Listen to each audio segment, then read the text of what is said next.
Quand on est marié depuis 10 ans, on apprend à déceler les subtilités. Un regard qui dure une seconde de trop. Un SMS qui suscite une explication trop désinvolte ou, dans mon cas, un nouveau parfum soudainement porté à chaque fois qu'elle fait des courses. Je ne cherchais pas de raison de soupçonner Sophie.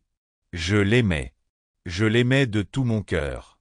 Nous nous sommes rencontrés à l'université, où elle illuminait chaque pièce de son sourire et de son rire contagieux.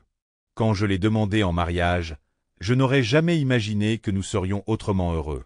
Et pourtant, nous y étions. Tout a commencé doucement. Elle était distante. Son téléphone était toujours face cachée. Elle a commencé à travailler tard, même si son travail de graphiste indépendante ne nécessitait pas de pointage. Je voulais lui faire confiance. Vraiment. Mais un soir, alors qu'elle laissait son ordinateur portable ouvert sur la table à manger, j'ai vu un nom apparaître dans sa boîte mail, Brad. L'objet disait « Tu me manques déjà ». Mon estomac se serra. Mes mains tremblaient en l'ouvrant. Le message n'était pas explicite, mais il n'était pas nécessaire. Je n'arrête pas de penser à cet après-midi. Tu étais magnifique dans cette robe. On recommence bientôt.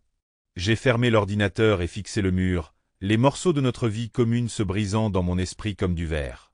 Je ne l'ai pas confronté tout de suite. J'ai plutôt décidé de rassembler des preuves. Au cours des 2 semaines suivantes, je suis devenu obsédé par les hommes. J'ai installé un petit traceur GPS dans sa voiture, synchronisé son téléphone avec notre compte cloud partagé et, plus douloureux encore, commencé à lire ses SMS. Je savais la vérité avant même qu'elle ne dise un mot. Elle voyait Brad, un collègue d'un précédent contrat. Leur message était rempli d'affection, de désir et de passion, le genre de choses que nous n'avions pas partagées depuis des années. Cette connaissance me brûlait. Mais je savais que je ne pouvais pas simplement l'affronter et la laisser se débrouiller avec des mensonges. Non, je voulais qu'elle affronte la vérité, qu'elle voie la douleur qu'elle avait causée et qu'elle comprenne la gravité de sa trahison. Alors, j'ai planifié. Revanche culinaire. L'anniversaire de Sophie approchait et elle adorait fêter ça. Chaque année, je préparais son gâteau préféré, un chef-d'œuvre au chocolat double couche, fourré à la framboise et glaçage à la crème au beurre. Elle disait toujours que personne ne le faisait mieux que moi. Mais cette année, ce ne serait pas juste un gâteau. Ce serait un jugement. J'ai commencé par rassembler le matériel, la préparation pour gâteau, le glaçage, le colorant alimentaire et une main sûre pour réaliser ce que j'avais en tête. Le gâteau en lui-même n'avait rien d'extraordinaire. Mais une fois cuit, refroidi et glacé, j'ai soigneusement gravé le message sur la couche supérieure à l'aide d'un cure-dent avant de remplir les rainures de glaçage rouge. Il m'a fallu des heures pour y arriver parfaitement, mais à la fin, mes mains étaient stables et ma détermination était inébranlable. Quand Sophie est rentrée ce soir-là, elle était tout sourire. Elle m'a embrassé sur la joue, m'a demandé comment s'était passée ma journée et s'est comportée comme la femme que j'avais épousée. Mais je voyais les fissures, la culpabilité dans ses yeux quand elle pensait que je ne la regardais pas, la tension dans ses épaules quand son téléphone vibrait. « Tu vas adorer ton gâteau cette année », dis-je, dissimulant à peine l'amertume dans ma voix. Elle sourit, inconsciente. « Tu te surpasses toujours. » J'ai hâte. Moi non plus. La fête. Le jour de son anniversaire, Sophie avait invité quelques amis pour une petite réception. Elle portait une nouvelle robe rouge moulante et avait consacré beaucoup de temps à son maquillage. Elle était resplendissante, comme toujours, et cela a encore aggravé la situation. J'ai joué le rôle du mari dévoué, souriant et discutant avec nos invités, tout en comptant les minutes jusqu'à l'heure du dessert. Enfin, le moment est arrivé. J'ai apporté le gâteau, les bougies scintillantes au-dessus, et je l'ai posé sur la table. Sophie rayonnait tandis que tout le monde chantait « Joyeux anniversaire ». Elle souffla les bougies en riant et en applaudissant avec ses amis. « Allez-y » ai-je insisté. Elle coupa la première part. Elle prit le couteau et hésita, observant le gâteau de plus près. Son sourire s'estompa. « Qu'est-ce que c'est » demanda-t-elle en lisant les mots gravés sur le glaçage.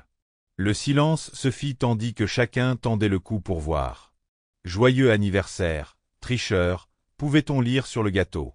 Le glaçage rouge contrastait avec la crème au beurre blanche. Le visage de Sophie pâlit, puis vira au rouge vif.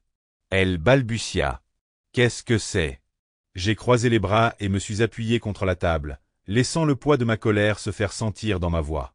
C'est ton gâteau. J'ai pensé que tu apprécierais un message personnalisé. Ses amis échangèrent des regards inquiets, certains s'approchant déjà de la porte. Les mains de Sophie tremblaient en laissant tomber le couteau.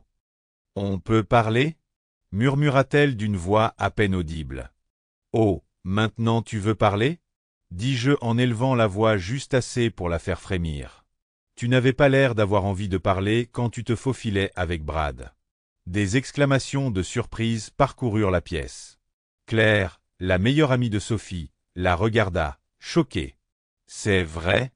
Je ne sais pas de quoi il parle, » dit Sophie, les larmes aux yeux. « Ne me mens pas, » ai-je rétorqué en sortant mon téléphone. « J'ai les SMS, les emails, les données GPS. Tu crois que je n'ai pas remarqué que tu te parfumais pour faire les courses ou que tu prenais une heure de plus pour rentrer du travail ?» Sophie s'est effondrée sur une chaise, le visage dans les mains. « Arrête, s'il te plaît. » Mais je n'avais pas fini. Les retombées après la dispersion de la fête, ses amis marmonnant des au revoir gênés, Sophie a essayé de s'excuser. Elle a pleuré, a imploré son pardon et a juré que c'était une erreur, que cela ne signifiait rien. Mais je ne pouvais l'entendre à cause de mon propre chagrin. « Tu nous as tués, » dis-je d'une voix froide et posée. « Il n'y a pas de retour en arrière possible. » J'avais déjà parlé à un avocat. Les papiers du divorce étaient rédigés et m'attendaient dans mon sac. Je les lui ai remis ce soir-là, ne laissant aucune place à la négociation. Elle était stupéfaite et me suppliait de reconsidérer ma décision, mais j'avais pris ma décision. Dans les semaines qui ont suivi, Sophie a déménagé. J'ai emballé ses affaires et je les ai laissées sur le porche pour qu'elle puisse les récupérer.